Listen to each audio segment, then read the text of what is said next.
Hello everybody. Yes, I'm a little bit late. Welcome to learning, what is this card game called again? Shadowverse? So, today, me, Yu-Gi-Oh player, I'm going to be looking at Shadowverse cards and trying to determine if they're good or not, based on just card game knowledge. I learned the rules to this game a couple hours ago. I've actually been spending the last couple of hours just learning all of the keywords and stuff I need for this, as well as setting up the cards, since the cards don't have their effects on them. Like, they just have pictures, because it's a digital card game, and they really only like the digital stuff. I know the basics of this game. Like, my background in Shadowverse is that I played through the tutorial like 4 years ago, and that's about it. And I didn't really play any more than that. I was like, oh, it's kind of like Hearthstone. I can just play Hearthstone instead. But the thing Hearthstone doesn't have over Shadowverse is that Shadowverse has way, what's the way to put this? It has thirstier art, like a lot of it. All right, let's get into this. First up, we have the Brilliant Fairy. This is a rank, not a level 4. What do they call it? A point system? It's like 4 mana. What is this system called? I know it costs just cost 4? Okay, 4 PP power orbs? I don't think it says power orbs. I'm pretty sure it was something like play points. Oh, it is? It is PP? Well, we'll say 4 cost, because I'm not going to say PP. So it's a 4 cost Brilliant Fairy, 3/4. It is a legendary. Oh, this is probably a good card. Base stats, 3/4. Effect, Fanfare, give +1/+1 to another allied follower. Fanfare, remember correctly, is like Battle Cry, where if this card is played, it just gains the effect. And if at least 2 other cards were played this turn, give a +1/+1 and Storm to all allied fairies. Storm is like Charge, so they just attack the turn they're summoned. Basically, is the legendaries in this game work like where you can only have one of them in your deck? What's the limitations on legendaries? I didn't actually think to look it up. No limit? Nope. Why are they called? Oh, it's just a rarity then? So it gains the +1/+1 no matter what. And if it combos off of 2 other cards, it gives all your other allied fairies, which includes itself, because I'm pretty sure this card is a fairy, because it has fairy in its name. And then it evolves into a 5/6? This seems good. I remember in Hearthstone, Charge is such a big deal that they rarely print it on cards anymore. And Shadowverse has 10 less starting hit points. So I'm going to assume giving all of your minions a buff and Storm is probably good. This is probably a good card, right? What's the consensus on this from chat? It doesn't count itself? Really? But it's a fairy. How come it doesn't count itself? It's B tier, it's very bad, it's subpar, too slow. This card is too slow? It gives all your fairies? Fairies are 1/1 tokens? Oh, okay, so I was looking into like the different hero powers of all of the various archetypes before the stream started. And I remember the forest one was revolving around fairy tokens. So all it does is buff your fairies and not itself? You have to play 2 of the cards with effect. It's super slow. But what if you just play like 2 cards that cost like no mana, and then you get Charge on everything? That would be such a good combo play. They need to indicate a specific trait. This one has a trait on it? Type, follower. It doesn't say anything. Do they not have like types? You won't have enough fairies on board turn 4 to be good. Charge only on fairy cards. So it only gives charge to your little tokens. Then you have 2 0-cost cards in your hand. Force has much better combos than her. Oh, okay. Followers is equal monsters. Yeah. I know that. That's what I was saying. Like, it doesn't really have a type. It's just, monster card. SV has traits which are like types, but most cards don't have them. So most cards are like untyped. That's how Hearthstone is. They do have like types, but not every card has them. Next up, we have Dimensional Shift. This one costs 20 to play. It costs 20, so that's like impossible to play because there's a maximum of 10, just like in Hearthstone. This is a spell card.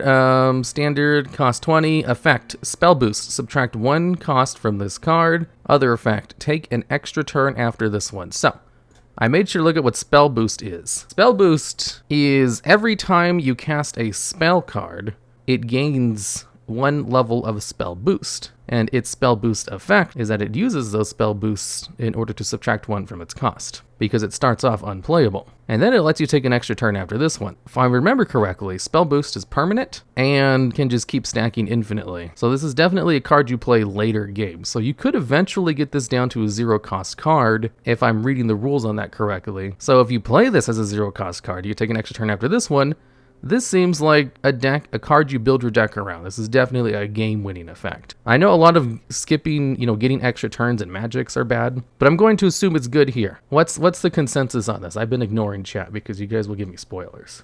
You can turbo this on like turn 6? Whoa. This should be banned or at least limited. Oh, wow, so this is a good card. Broken, it's broken as hell. Excellent. I'm glad finally one of these take an extra turn cards is broken. All the other card games, they keep saying, no, this isn't very good. It's like, but it gives you an extra turn.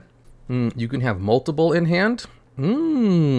So you can just keep taking extra turns if you have 3 of these in your hand. It's just getting nerf, never limit, or get banned. Very rune, 3 turns. It used to be 18 cost, but it was nerfed. Oh, okay, so someone sent this in and it had 18 cost. I was like, it's cost. And I thought that was like because they took a picture of it spell boosted already, but I guess that was just the old version of it. Because like people sent in cards from Twitter and I went in and I grabbed them from my own database so they would all be the same size. And theirs was a little bit different from mine.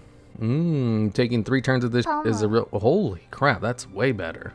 Next up we have Heavenly Aegis. I don't know why I said heavenly weird. So it's an 8/8. For 9 cost effect, reduce damage to this follower to 0. Can't be affected by effects except for those that change this card's attack or defense.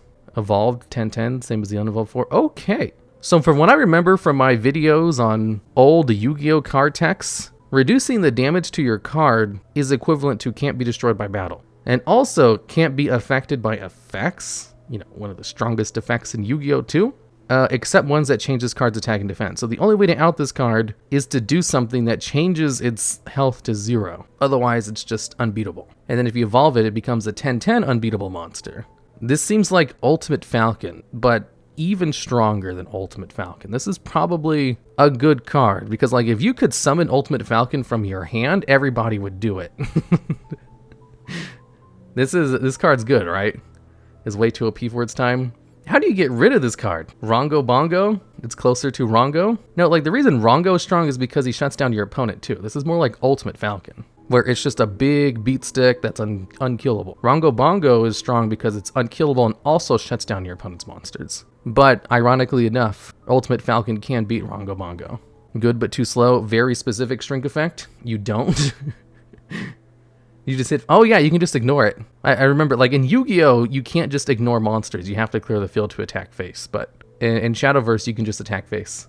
Yeah, because it doesn't have taunt or anything. And since it's immune to card effects, you can't exactly, like, give it taunt. Or does Shadowverse even have a taunt mechanic? Does Shadowverse have a way to, like, force your opponent to attack their cards? It's basically impossible to kill. You need to shrink it to 0 with board-wide effects. He is good, but he's slow, so 7 out of 10. Ward? Ward is taunt? Okay, yeah. So there are wards.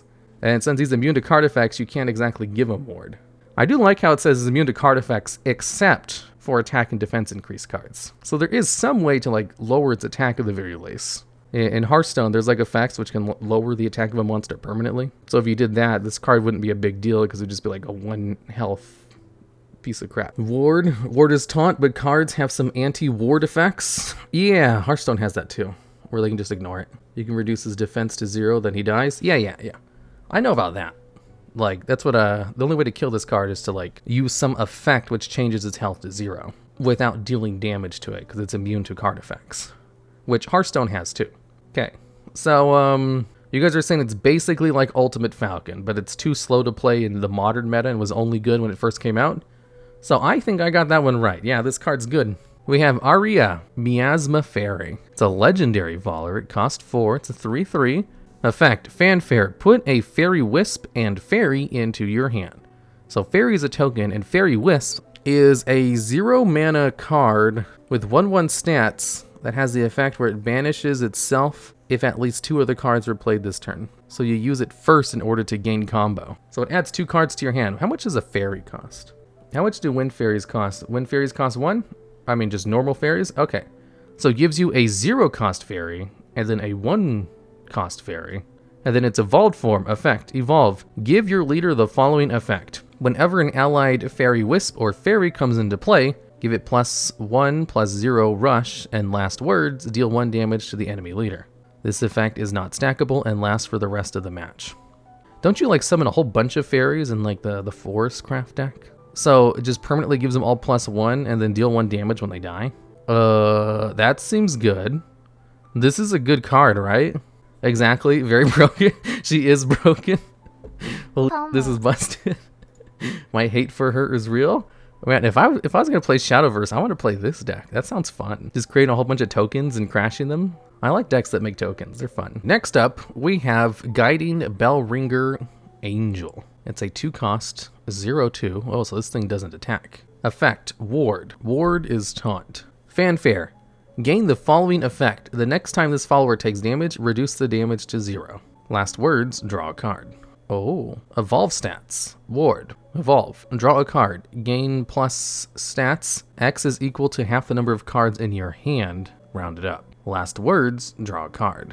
Wait, what? So this initial effect is pretty good. Like, it can stall out 2 battles. It can absorb 2 attacks, essentially. Because next time it takes damage, it's not destroyed by that battle. So they have to attack again. And then if they do destroy it, you get to draw a card. But if you choose to evolve it, it then gains a whole bunch of stats. I don't know if the evolved form is that good. This seems like a good card, though. How's this card? Max hand is 9 for the record.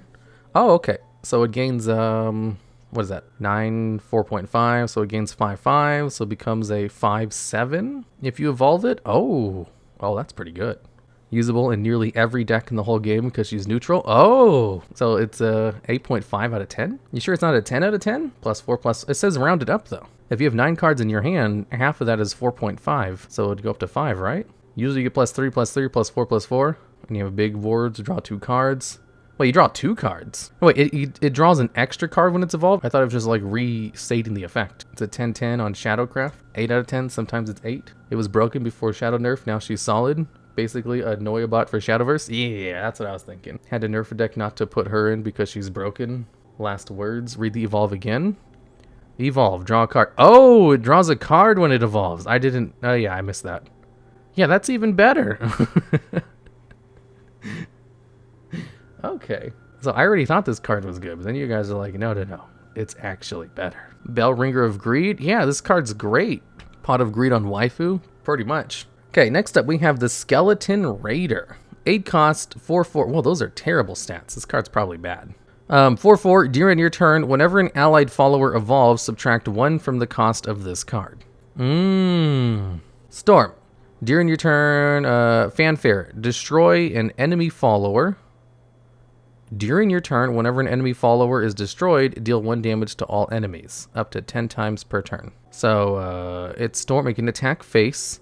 It has a mechanic to lower its cost.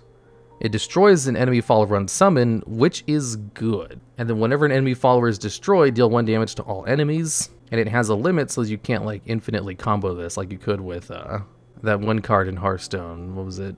Necrotic Ground or something. That's good. At least they put in like limits on these cards so you can't infinitely combo with them.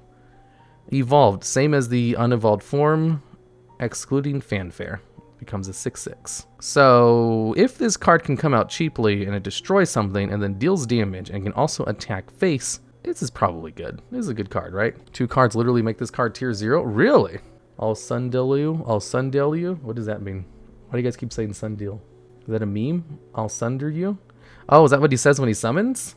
On release, it was garbage tier. Then they made 2 cards that abuse evolutions to reduce the cost. Oh, I'll sunder you is his voice line? Oh, okay. That explains all the sunder you text. Currently tier 0 in rotation. Why is this tier 0? Someone says because you can get it to 0 cost fast. Board wipe plus face damage, plus you can reduce its cost to 0. Okay, that makes sense. He is beyond broken.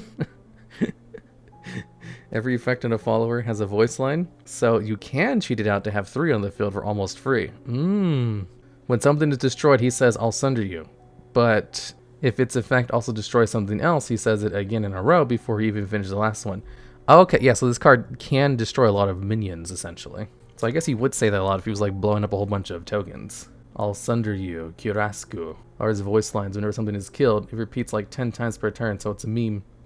Oh, that's kind of funny. I want to see that.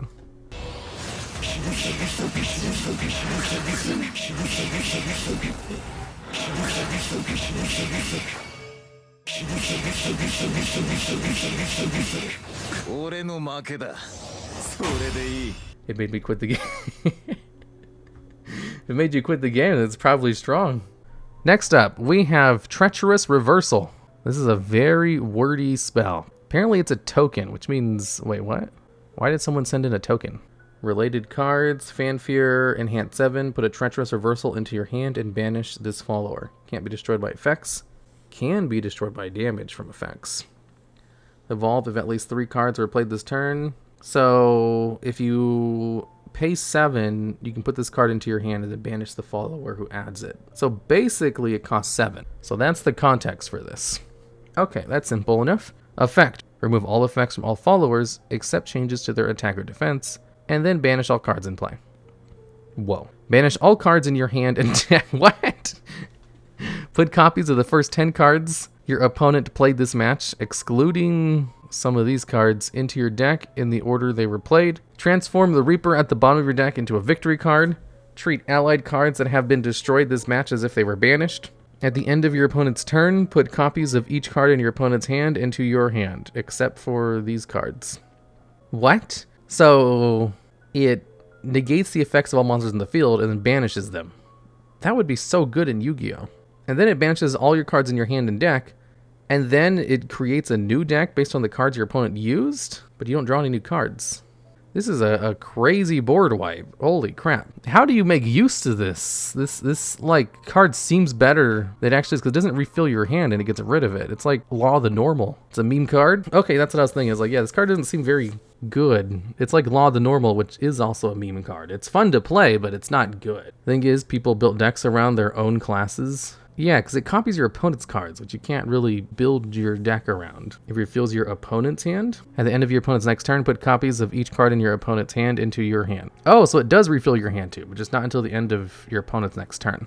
So like, yeah, you do this combo and then you can't do anything else until the next turn. Okay, so that's a little bit better than I thought. Also, Labman's, if you deck out, you win. There's a if you deck out card in Shadowverse. It makes it so if you deck out, you win. Basically, you steal your opponent's hand. It says transform the bottom of your deck into a victory card. What is a victory card? If you reach your bottom, you win? You can't just, like, shuffle your deck. So they don't have cards that shuffle your deck in the game? Victory card is auto-win? Reaper is the deck out card. If you draw him, you're dead. Basically, you win if you deck out. Oh, okay. They don't? Oh, okay. So you'd, like, have to go through the 10 cards to get it. Or, I guess, 9 cards. The Reaper/Victory card is always at the bottom. Okay, so you can't possibly, like, shuffle your deck and have a chance to draw it, because it just goes to the bottom of the deck immediately.